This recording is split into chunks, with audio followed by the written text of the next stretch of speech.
ಈಗಲೇ ಚಂದಾದಾರರಾಗಿ ನಿಮ್ಮ ನೆಚ್ಚಿನ ಶೋಗಳನ್ನು ನೋಡಿ.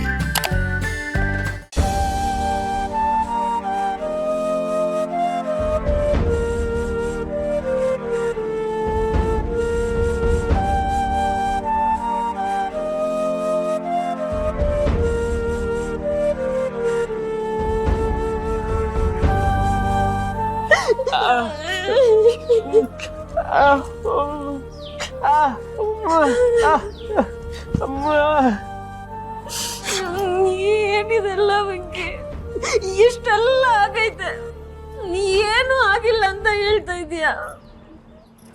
ಅಷ್ಟಕ್ಕೂ ಇದ್ರಲ್ಲೆಲ್ಲ ನೀನ್ ಹೆಂಗ್ ಸಿಗಾಕಣ್ಣೆ?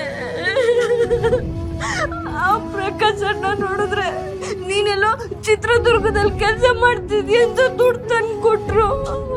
ಆದ್ರೆ ಈಗ ನಮ್ಮವರೊಬ್ರು ಯಾವುದೋ ಸಮಸ್ಯೆಯಲ್ಲಿ ಸಿಗಾಕೊಂಡಿದ್ದಾರೆ.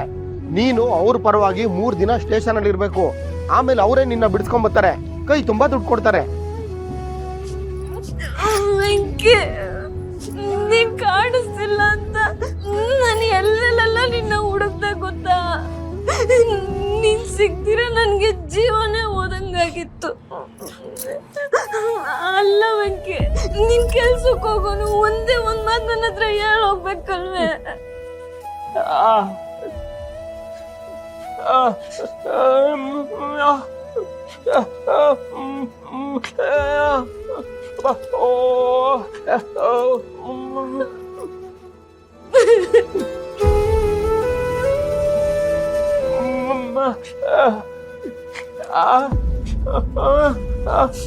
ಹುಷಾರಾಗವಳೆ, ಆದ್ರೆ ಇವಾಗ ನಿನ್ನ ನೋಡಿದ್ರೆ ಅವಳು ಇನ್ನ ಹುಷಾರಾಯ್ತಾಳೆ.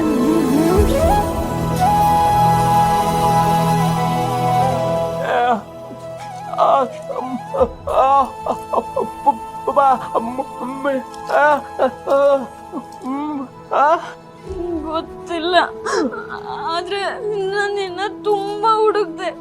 ಎಷ್ಟ್ ದಿನ ಆದ್ರೂ ನೀನ್ ಸಿಗದೆ ಇರೋಕೆ ನಂಗೆ ಏನ್ ಮಾಡ್ಬೇಕು ಅಂತ ಗೊತ್ತಾಗಿಲ್ಲ. ಸಾನೇ ಭಯ ಆಯ್ತು. ಅದಕ್ಕೆ ನೀನ್ ಕಾಣಿಸ್ತಿಲ್ಲ ಅನ್ನೋ ವಿಷಯನ ಮಾವಂಗೆ ಹೇಳ್ಬಿಟ್ಟೆ. ಮಾವನು ನಿನ್ನ ಹುಡ್ಕಕ್ಕೆ ತುಂಬಾ ಪ್ರಯತ್ನ ಪಟ್ರು, ಆದ್ರೆ ನೀನ್ ಕಾಣಿಸ್ತಿಲ್ಲ ಅನ್ನೋ ವಿಷಯ ಅತ್ತೆಗೆ ಇನ್ನೂ ಗೊತ್ತಿಲ್ಲ. ಮಾವರು ನಿನ್ನ ಹುಡ್ಕೊಡಕ್ಕೆ ತುಂಬಾ ಪ್ರಯತ್ನ ಪಟ್ರು. ಮಾವ ಭಾವನ ಅಕ್ಕಂಗೆ ಫೋನ್ ಮಾಡಿ ಹೇಳಿದ್ರು ನೀನ್ ಕಾಣಿಸ್ತಿಲ್ಲ ಅಂತ. ಅವ್ರ ಮಾವನ್ ಕಡೆಯಿಂದನೂ ನಿನ್ನ ಹುಡ್ಕೋದಕ್ ಪ್ರಯತ್ನ ಪಟ್ವಿ, ಪೊಲೀಸ್ ಕಂಪ್ಲೇಂಟ್ ಎಲ್ಲ ಕೊಟ್ವಿ.